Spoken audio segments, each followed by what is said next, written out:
Hey friends, we're Phil and Alex. We're pregnant after 8 years of infertility and are expecting our third child to join us any day now. But she has the same heart defects as me. Join us as we settle down, plant our very first garden, raise a flock of chickens, and bring home a newborn into the world during a global pandemic.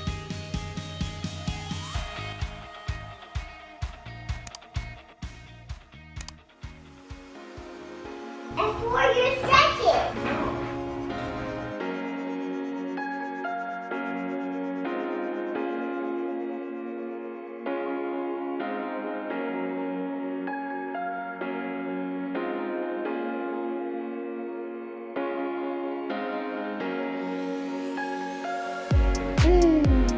You're a baby candy.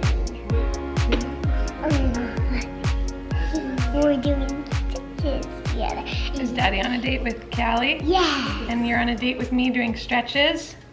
Good morning. We're doing pregnancy stretch. I wish I would have started this sooner in pregnancy, but I'm glad I'm starting at least now. I am 35 weeks and I've done this a couple of times. So I did the stretching a couple of times. I haven't done the yoga yet. I love my mama. I love you too, And baby. I love my baby. Yeah, your baby sister. And Callie went errands with Daddy. Callie went on errands with Daddy. They picked up a Porch Pickups Facebook Marketplace file cabinet. Okay, I don't know if it's the calming music or the stretching or we went to bed a little bit late last night, but I literally like after stretching, I'm like, good night. And we have such a full, busy day. Wanna see my And I long don't dress? drink coffee. Wanna see my long dress? Yep, your pretty long dress. Mommy got you a couple of dresses for the summer. She got me 3 dresses. And And we I'm just, on a date with you. and we just had a date. We're still Can I having a nap on our date? No. No? Otherwise I'll think I'd be alone. Wake up. I love laying down like this. It's morning time. Time to wake up. I like laying down Look like how this. she is popping. I can't believe I'm gonna say this. We are in somewhat of a countdown mode. Crazy. Okay, Mommy's gotta get going. We've got a lot to do today. Okay, it is time to go. Outfit change from stretching outfit to our outfit of the day. Ready? 1, 2, and 3. There's something about maxi dresses right now, or maxi skirts that are just feeling very good and a lot more comfy. Okay, I'm gonna try to get ready really fast. Lost track of time. Worked a little too long in the office. Daddy's home. And I have to get to my appointment. Okay? Just a little something. It's raining today. I really actually don't want to do this appointment all that much. It's been amazing having the procrastination of appointments.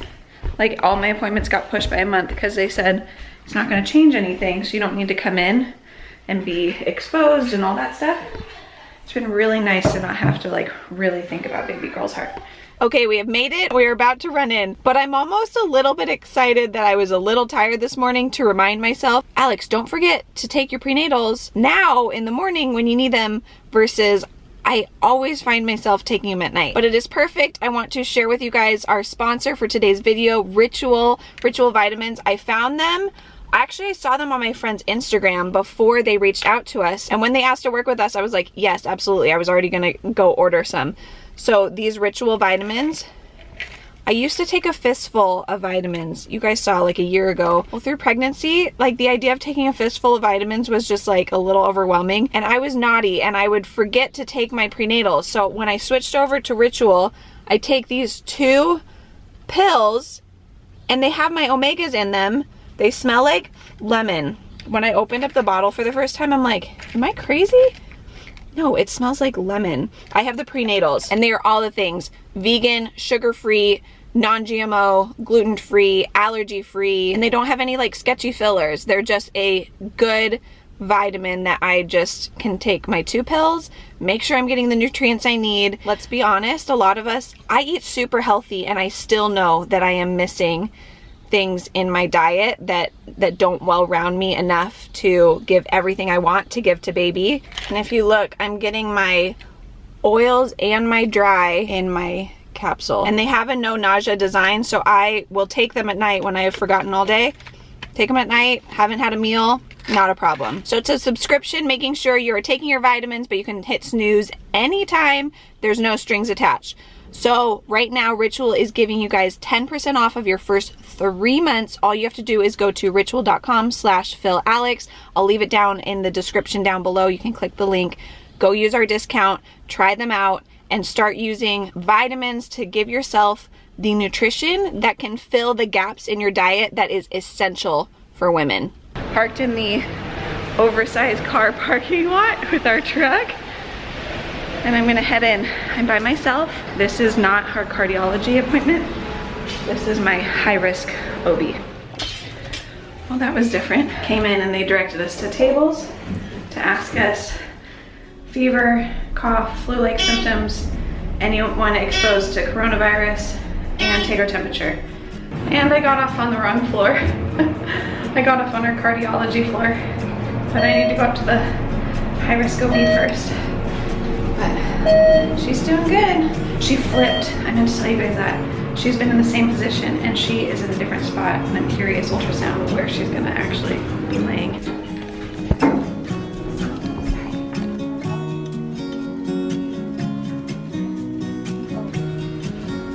So we are first going to have an ultrasound, and then instead of meeting with the doctors, just to keep any of the doctors low exposure, it's a telehealth visit. So I'll get the results instead of in the office right down the way like before and talk to them. It'll be through a telehealth visit.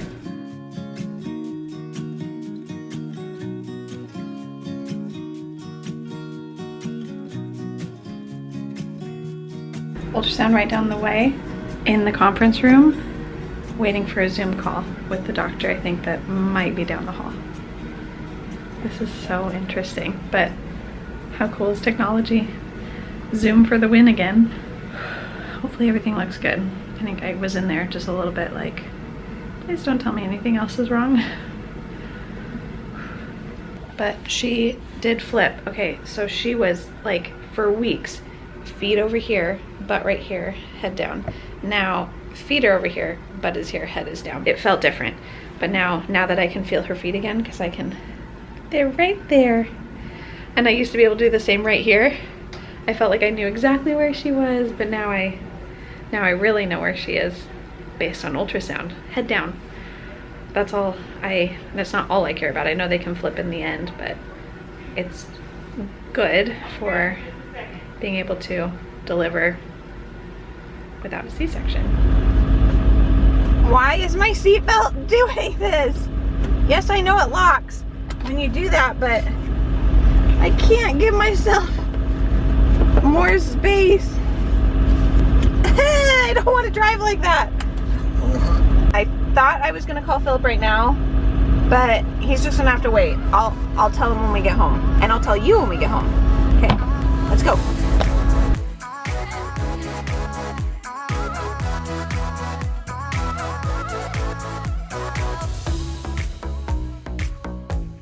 I'm home, and no greeting, which means they are in the backyard crushing it on the garden. Well, it looks like they had a fun day. Oh, look at Handsome. He's so strong. Hi!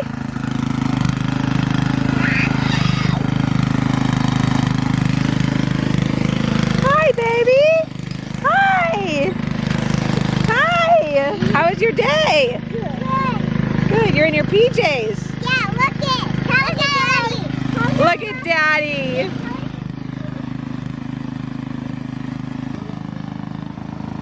Mommy, look up. I see the moon. You see the moon? Oh, I see it too. Hi, Daddy. I can't wait to hear how your appointment went. Can you go turn the music off, babe? It looks amazing. I'm sure it's way too much work, but it's our first year. It's like 10 times more work the first year. If you're gonna do it once, do it right. I feel like I'm cold. You're really doing it, Harry. the first year of farming apparently is the hardest, so I'm really hoping that this is it. Yeah. So from here on out, we will do back to Eden gardening, which means in the fall, yeah, you just put mulch on. Totally. And it really gives the nutrition to the soil. First year of having to till, difficult.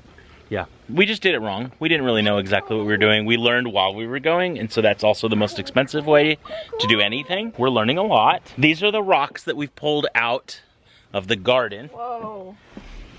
You're freaking me out. Oh, just the patience of it. Oh, no, it's just my slow moving belly. I need to eat dinner. What happened? I'm really so mad at you. This is bad news. No, it's not bad news. You swear? Yeah, it's not good news, but it's not bad news. I mean, it's like, it is, let me, so baby is measuring 5 pounds, 11 ounces. Oh, she grew! Ha! So he said that she's like 52nd percentile. My amniotic fluid looks good.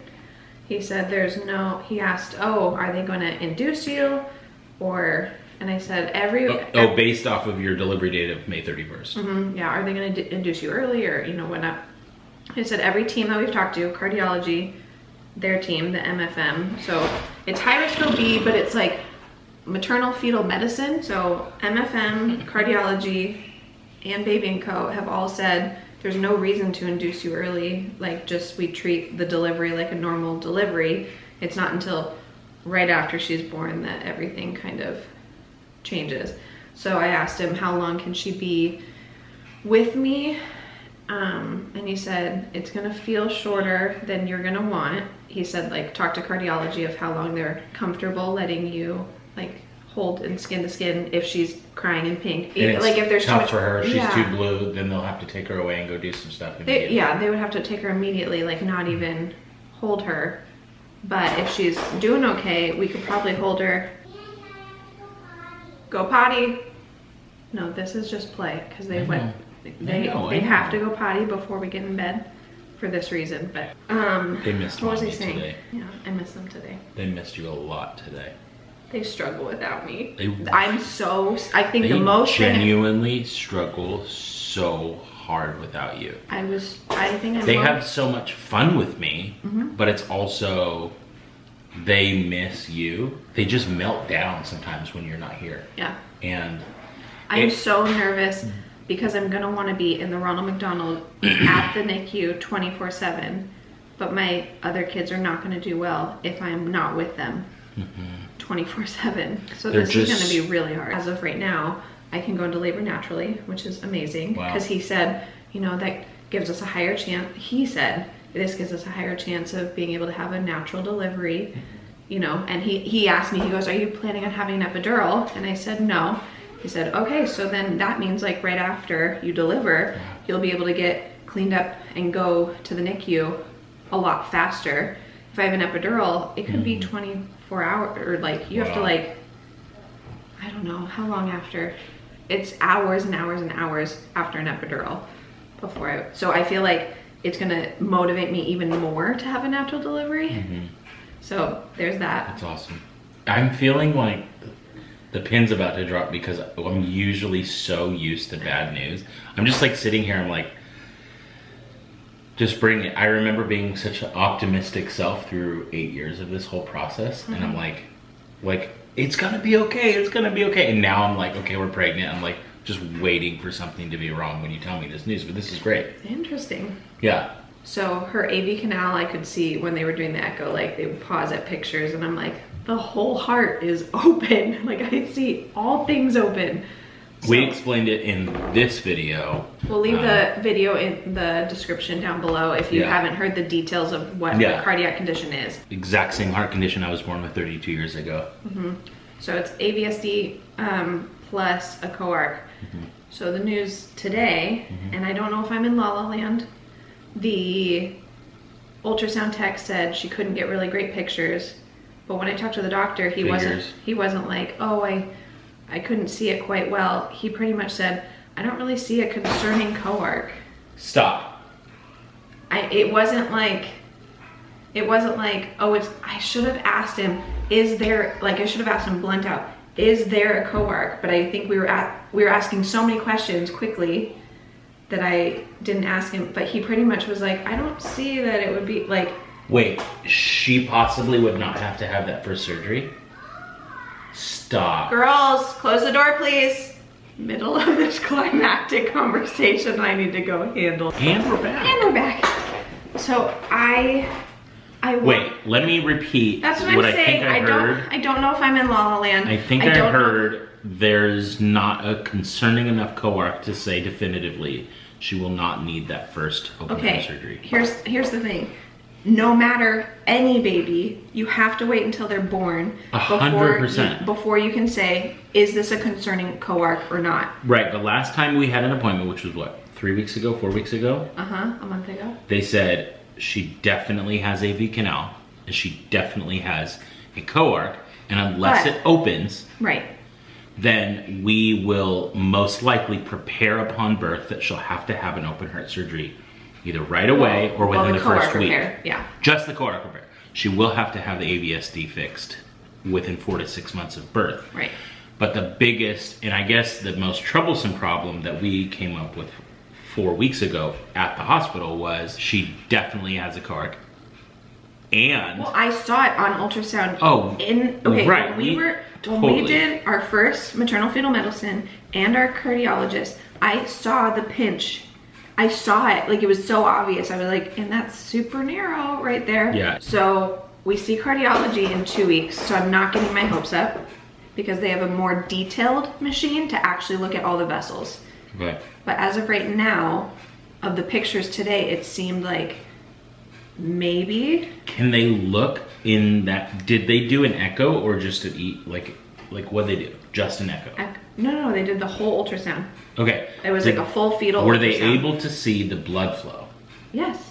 And they said there's enough blood flow going in that they're fine. So that's the thing, is like you can't say for a coarc until they're born for this reason. It's like everything's moving and opening and closing, and so we don't know. So let's I'm just preparing in my mind that we're going to have surgery, because if I think maybe she won't and then she does, I'm going to be devastated. Yeah. We were praying constantly, nightly, daily, minutely. We would love for the coarc to not be the issue. Here's the reason. So that when she does have an open heart surgery, there's only one. There's really only one procedure that she has to go under, that she has to go through. So here's the difference. Coarc surgery as a newborn. After surgery as a newborn, you have to learn how to eat, maintain your body temperature, be able to breathe on your own. All of these things that make it really difficult as a newborn, and you could be in the NICU for a month. Whereas, even though the repair for the AVSD at 4 to 6 months is a way more major surgery, they could only be in the hospital for a week. Because they're 4 to 6 months old. Because they're bigger and stronger. Less fragile.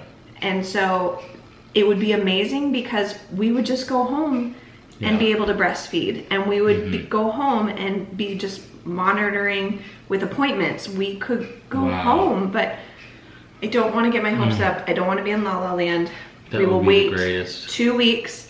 We will show you guys our cardiology appointment, and well, let's pray for that continually. And would you guys pray with us for that? I would love for Alex to get to skin right after she's born, and we she's gonna go to, okay, so even if she doesn't have the coarc, she still will go to the NICU within probably an hour. For sure. So that part I know for sure. Moment. Oh my gosh, I can't even imagine. So many of you have reached out and have shared that you've been praying for us, praying for baby girl. We are so thankful for each and every one of those prayers. We just ask now for continual prayers that maybe this coarc could be okay when she's born. And yes, she has to go to the NICU. Yes, she'll probably be there for a week or two graduating from the NICU, but she wouldn't have to go under surgery. I mean, just, we'll see. So we'll keep you guys updated. Thank you guys so much for watching today's video. We love you guys. You could see. Go let your love multiply. Don't you know that you're beautiful just the way